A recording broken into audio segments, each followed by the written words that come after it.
I'm Brent Ombacher. I'm the direct care tech on duty here at O'Brien House.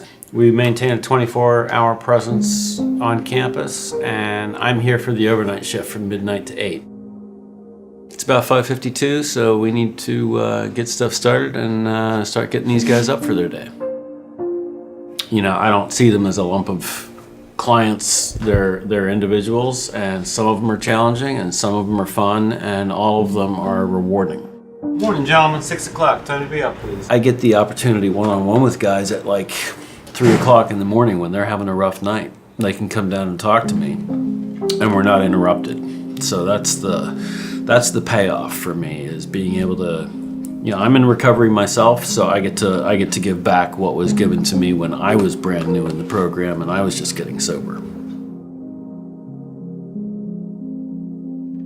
I've been involved in recovery for about 2 years, and they always say that, you know, the next time you drink it will be the worst, and that's probably the most true statement I've ever heard. And I'm very thoroughly convinced that if I hadn't come to O'Brien House, there's no telling where I would be. I've been here, I got here on April 19th, and I'll be graduating next month. At this graduation I went to, I'll never forget, I saw people's families there to cheer them on. You know, it seems to an outside party, it seems like something so small. You're graduating from treatment, way to go. You know, you're finally being an adult. But when you see the looks on those parents' faces, and they stand up at your graduation ceremony and they say, "I finally have my son back today." You know, you never know what somebody's going through until you see it on their face. You know, you could try to imagine how they feel all day long, but until you see the tears in their eyes and see that they lost something a long time ago, but now they have it back, I wanted that. I not only do I want my family there, I want to feel like I have me back. When I first was asked, did I want to come to O'Brien House, my initial response was no. I don't want to go somewhere where somebody's going to tell me what to do, when I could have a phone, this kind of stuff.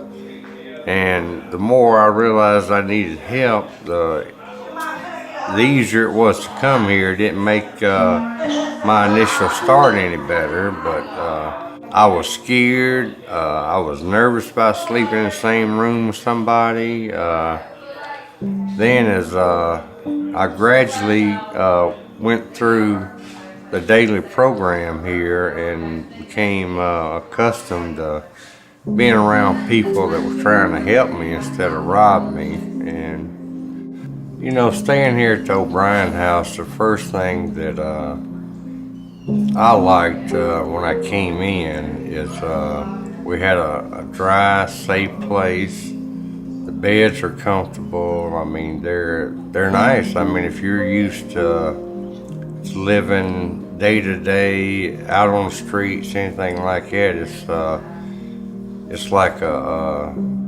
God's answered your prayers almost. I mean, you come to a place to where you get hot breakfast 5 days a week, not trying to hustle up money to get something to eat or even doing without eating. I say a good month stay here, it taught me, I started seeing the other side of life, you know, the way you're supposed to do things, and just being a part of society again.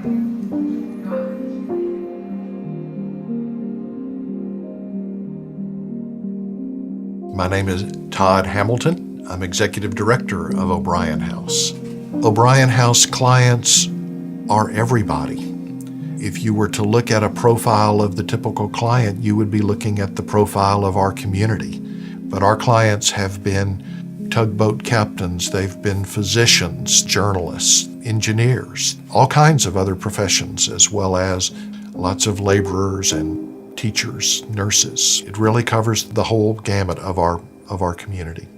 This is the only place where an alcoholic and addict who's in recovery can walk in the door without money and find a place to stay and find a group of professional counselors who are committed, really, to helping them on their road to recovery. If it weren't for O'Brien House, there would be more people in jail, there would be more people under bridges, there would be more homeless people, there would be more crime. Our community is lucky to have O'Brien House, and we're lucky to be in a community that is so supportive. My name is Gwendolyn Watson Knox, and on December 30th, 2015, I became the member of a local and international club that I did not seek membership to. And the price for my dues was the loss of my middle son, Brian, to a heroin overdose. That particular day, my heart broke into a million pieces. My son was a person who did drugs. He did not have a drug of choice. He did drugs.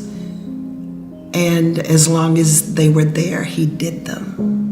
I think that we are at the beginning of the road to making some changes, but it's going to be way down the road, and we're going to lose many, many, many more until we get to that point. We have short-term and long-term needs. On any given day, we need money to do things at O'Brien House that are immediate. We have a water leak we have to fix. We have seeping floors that get the carpet wet that we have to fix. We need an air conditioner. We need a commercial refrigerator. I'd like to see us bump it up a notch to where we can raise enough money that we can begin to do the more longer-term solutions that get O'Brien House to that quote-unquote lighthouse level. We want to be able to be a beacon for families that have lost children so that they can all come to one place to grieve together. We want to be able to do a campaign to focus on young kids that might be vulnerable to prescription and heroin abuse so that they can recognize early signs and symptoms. You know, things like hotlines, billboards. We want to be a resource to the community. And we can't even begin to talk about those things because we're stopping up the holes that are leaking. And that's not where we want to be.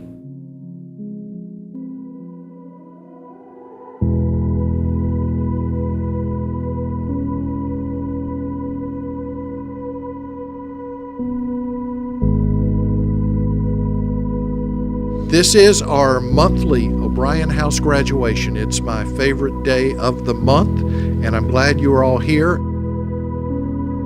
Jerry was always one to stick to himself. He didn't have a lot to say a lot of times, but when he did share something, it was pretty profound. Jerry didn't get in any trouble while he was here. He had a goal in mind, and he's worked toward that goal. And you set your mark on O'Brien House. Every time I turned around, you were doing work here. You were helping out. You were giving. Joshua, you came in here so humble. You were tired. You didn't want to do it anymore. You wanted to change your life. And you're working towards that. You made it. You did the work. Keep doing the work. Don't stop, because our disease never stops. We can keep it in remission, and in order to do that, you know what you have to do to keep it there. I'm proud of you.